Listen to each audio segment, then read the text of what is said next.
और अब आपको सीधे लिए चलते हैं लखनऊ। प्रीति और अंकित त्यागी हमारे साथ जुड़ गए हैं और कुमार विश्वास वहां पर है लखनऊ में, और लखनऊ की जनता भी साथ में है। दिल्ली को मुट्ठी में करने के बाद आम आदमी अब चली है भारत की ओर और शुरुआत कर रही है उत्तर प्रदेश से। यहां पर पहली रैली होगी कुमार विश्वास की अमेठी से। पहला झंडा जो गाड़ने जा रही है नेशनल पॉलिटिक्स में आम आदमी पार्टी, वो होगा उत्तर प्रदेश। हम ये शो कर रहे हैं लखनऊ उत्तर प्रदेश से। मैं हूं प्रीति चौधरी। नमस्कार, मैं अंकित त्यागी और लखनऊ से सीधा प्रसारण इस विशेष कार्यक्रम का, जिसमें हमारे साथ पोडियम पर हमारे कुछ विशिष्ट अतिथि हैं। हमारे साथ श्री शरद प्रधान जी हैं, ये सीनियर जर्नलिस्ट हैं उत्तर प्रदेश में। कुमार विश्वास आम आदमी पार्टी से और नितिन भार्गव हैं बीजेपी से। साथ में हमारे पास यहाँ अमेठी के इस प्रांगण में हमारे साथ ये स्टूडेंट्स भी हैं और कुछ विशिष्ट अतिथि हैं जो सवाल पूछेंगे हमारे इन गेस्ट से। शुरुआत करते हैं। पहला सवाल कुमार विश्वास के लिए।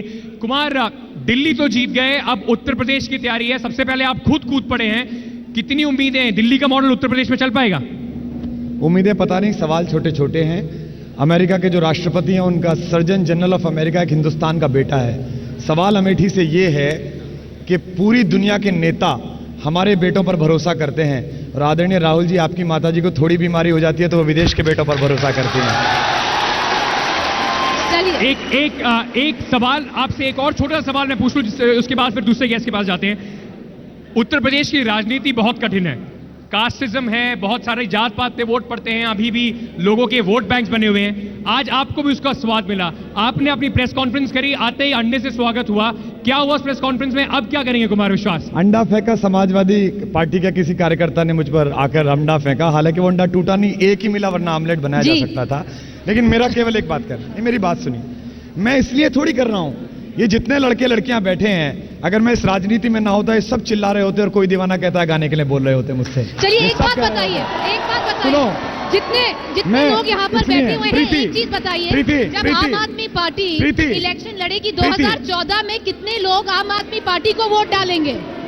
कितने लोग आम आदमी पार्टी को वोट डालेंगे यहाँ पर? मैं सिर्फ इसलिए आया हूं कि आज से 30 साल बाद मैं खुद पर यह भरोसा कर सकूं कि जब देश जाग रहा था तो मैं किसी पार्टी के किसी नेता की चमचागिरी में नहीं लगा हुआ था, मैं किसी ना किसी तरीके से भ्रष्टाचार के खिलाफ लड़ रहा था। जी, आप बताइए, आप बताइए कितने लोग यहाँ पर जो मौजूद हैं वो वोट करेंगे आम आदमी पार्टी के लिए 2014 में? कितने लोग? और कितने लोग? देखिए, शायद बीजेपी के लिए यही परेशानी है प्रीति, जो यूथ है, जैसे यहाँ पर लोग हैं, कहीं ना कहीं ऐसा लग रहा है कि जो शहरी, जहां पे बीजेपी का शहरी इलाकों में जहां पर उनकी मजबूती थी, कहीं ना कहीं हाथ से खिसकता लग रहा है। क्या परेशानी है मोदी के लिए? कांग्रेस के ने अपनी जमीन जरूर खोई है। यहाँ पर जो मेरे युवा भाई बहन हैं, मैं उनसे एक प्रश्न पूछना चाहूंगा। शिक्षित वर्ग है आज की तारीख में, क्या इनकी जो आवश्यकताएं हैं, जो इनको निर्णय लेने हैं, वो केवल सब्सटेंस और रिसोर्सेज तक सीमित रहना चाहिए, बिजली और पानी तक रहना चाहिए? हमको ये आज की तारीख में, अगर हमने देश को बनाना, हमको एक मौका मिल रहा है 2014 में एक कुशल और सुशासन देने वाली सरकार का, हमको अपना वो जो वोट है, कीमती वोट, उसको ज़ाया नहीं करना चाहिए। हमको ऐसे व्यक्ति को देना चाहिए, ऐसी पार्टी को देना चाहिए। लेट मी कंप्लीट, मैं अपना विषय पूरा रख रहा हूँ, संक्षेप में रख रहा हूँ। उस व्यक्ति को देना चाहिए जिसके पास जॉब एम्पावरमेंट की एजेंडा है, जिनके पास एजेंडा है। मैं बता दूं, यहाँ का युवा आज की तारीख में धर्म के ऊपर नहीं मर रहा है। प्रधान जी आइए। बहुत लोग कहते हैं कि आम आदमी पार्टी सिर्फ एंटी करप्शन के उस पे वोट मांगता है। आपको लगता है? एक सेकंड भार्गव जी, प्रधान जी को आने दीजिए। आपको लगता है, क्योंकि बहुत कहते हैं कि उत्तर प्रदेश में ठाकुर को वोट डालेगा, अल्टीमेटली कास्ट की बिना पर वोट जाएगा, कि आम आदमी पार्टी कुछ कर पाएगी? समझदार है।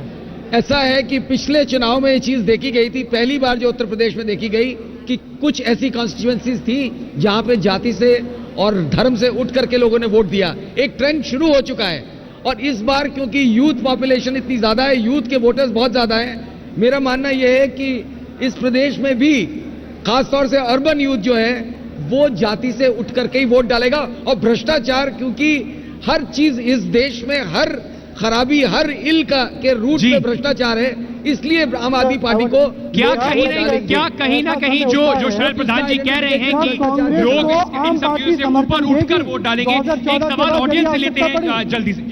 मेरा सवाल कुमार विश्वास जी से, मैं जानना चाहता हूं कि किसी भी पार्टी का गठन तो भ्रष्टाचार के लिए हुआ नहीं है, और कोई भी पार्टी अपने मैनिफेस्टो में तो नहीं लिखती हम आएंगे तो भ्रष्टाचार करेंगे। क्या गारंटी है कि अगर आपकी पार्टी आएगी तो भ्रष्टाचार नहीं करेगी? और आप ये कैसे कह सकते हैं कि आप ही आम आदमी पार्टी और सब? कुमार, सवाल ये था कि क्या कोई भी पार्टी ये कहकर तो आती नहीं है कि हम भ्रष्टाचार करेंगे, क्या गारंटी है कि आम आदमी पार्टी भी बाकी पार्टियों की तरह कुछ समय बाद सत्ता में रहने के बाद भ्रष्टाचार में लिप्त होगी या नहीं? बहुत अच्छा क्वेश्चन है। मैं एक बार IIT गया था तो मुझसे किसी ने कहा, एक लड़के ने मुझसे कहा, मैं आपके साथ क्यों आऊं, बैठ जाए, मैं आपके साथ क्यों आऊं, क्या गारंटी है कि देश से भ्रष्टाचार मिट जाएगा? मैंने कहा जिस दिन भगवान ना करे माँ की तबीयत खराब हो जाए तो डॉक्टर से पूछना मैं तेरे पास क्यों आऊं, क्या गारंटी है कि मम्मी ठीक हो जाएगी? भारत माता बीमार है, इलाज तो करना पड़ेगा। मैं बहुत जल्दी से एक और सवाल लेता हूं ऑडियंस से यहाँ। जी, आपका सवाल किसके? सर, मेरा सवाल बीजेपी के रिप्रेजेंटेटिव से है।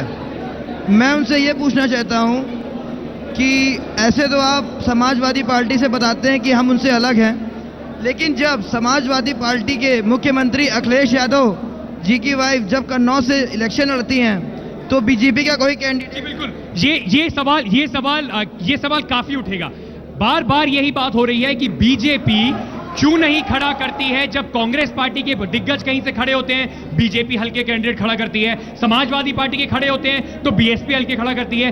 क्या मिली भगत है? आप लोग एक कन्नौज से डिंपल के खिलाफ क्यों नहीं खड़ा करा आपने बड़ा कैंडिडेट? मैं उसका उत्तर दे सकता हूं।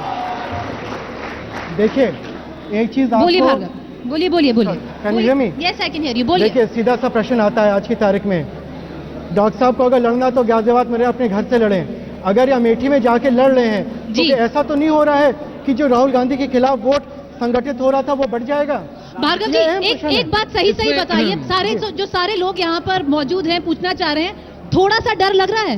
मैं ईमानदारी की बात बताऊं, मुझको कतई डर नहीं लग रहा है। भ्रष्टाचार की लड़ाई में अन्ना हजारे के साथ जिस प्रकार से नेता खड़े हुए थे, मेरे काबिल दोस्त ने कहा, मेरे दोस्त का कहना है, प्राइवेट मेंबर बिल को मेरे दोस्त का कहना क्या था, मेरे दोस्त का कहना है, देखिए मेरे साथी कह रहे हैं आप गाजियाबाद रहते हैं, आप अमेठी क्यों लड़ने आए हैं?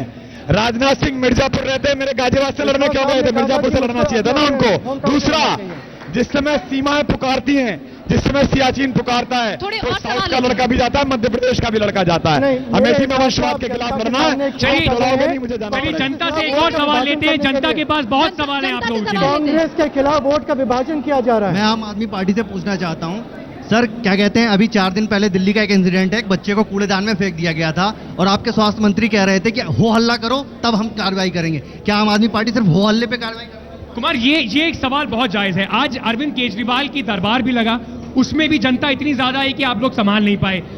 ये इनका जो सवाल था वो ये कह रहे थे कि एक बच्चे को फेंक दिया गया था, एक बच्ची के शव को फेंक दिया गया था। आपके स्वास्थ्य मंत्री ने कहा कि हो हल्ले के बाद ही करेंगे। कई हॉस्पिटल्स में कमिटीज को भंग कर दिया गया है, आम आदमी पार्टी के वॉलंटियर्स को तो ये जिम्मा दे दिया गया है। कहीं ना कहीं विजिलेंटिज्म की जो है कि अपने लोग जो है जिस तरह के जो दल बना के जो आप लोग कर रहे हैं, पुलिस को एक तरफ कर दिया गया है, सारे इंस्टीट्यूशन को एक तरफ, कहीं ना कहीं उसको बढ़ावा नहीं दे रहे आप लोग। दिल्ली में तो तंगी हुई, जब उत्तर प्रदेश कैसे संभालेंगे? नहीं, मेरा एक बात कहना, देखिए ये जो अहंकार है कि हमको सब पता है, ये बहुत गलत है। हम बार बार कहते हैं कि हमको सब नहीं पता, हमको कम पता है, लेकिन हमारी नीयत ठीक है, हम ईमानदार लोग हैं, हम बेईमान नहीं हैं, हम येदियुरप्पा के समर्थक नहीं हैं, हम कलमाडी के समर्थक नहीं हैं, हम अपने पैसे का हिसाब देना चाहते हैं, हम क्रिमिनल्स को टिकट नहीं देना चाहते। बिल पर बात मत करिए, बिल पर बात करिए। शरद जी, मेरा एक सवाल आपके लिए है, इन सब चीजों के बीच में Samajwadi party, BSP, Congress, BJP और अब 5वां जो कोना आने वाला है वो है आम आदमी पार्टी, सबसे ज्यादा इनके आने से उत्तर प्रदेश में किसको नुकसान होने वाला है? देखिए, जाहिर है जब भी जो नुकसान और नफे की बात होती है तो जिसको फायदा होने वाला है उसी का सबसे ज्यादा नुकसान होता है। तो फायदा इस वक्त उम्मीद की जा रही है बीजेपी का ही होना है, क्योंकि मोदी की वजह से बीजेपी को एक बड़ा स्विंग मिला था, लेकिन सडनली मोदी की मार्च में कमी आ गई है और इससे जाहिर हुआ कि उनको भी झटका लगा है जब उन्होंने रामदेव का सहारा लिया।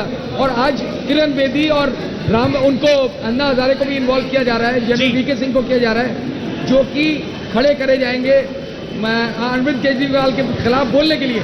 एक और सवाल जल्दी से ले लेते हैं यहाँ पे जी। आम आदमी से लड़ने के खिलाफ तैयार 2013 नहीं। के चुनाव में सिर्फ दिल्ली ही क्यों चुना, बाकी की जगहों पे क्यों नहीं अपने को प्रत्याशियों को उतारा? कहीं ना कहीं इनका सवाल ये है कि आपने बाकी 2013 का जो पहला आपका जो चुनाव का जो डेब्यू था वो आपने दिल्ली से ही करा, बाकी जगहों पे क्यों नहीं करा? क्या आम आदमी पार्टी को लगता था कि सिर्फ वहीं पर बेस है, वहीं पे कर पाएंगे? हमारे पास कैडर नहीं था, हमारे पास पैसा भी नहीं था, हमारे पास लोग भी नहीं थे। हमने पहला टेस्ट करके देखा, लोग हमें चुनौती दे रहे चलिए थे कि तुम छोटा हार सा ब्रेक जाओगे। लेते हैं। हमने दिल्ली में चुनौती दी, हम लड़ लिए। चलिए झूठ क्यों उसी पे बोलना? कुमार हमारे पास विश्वास जी लोग नहीं थे, एक पैसा भी नहीं था।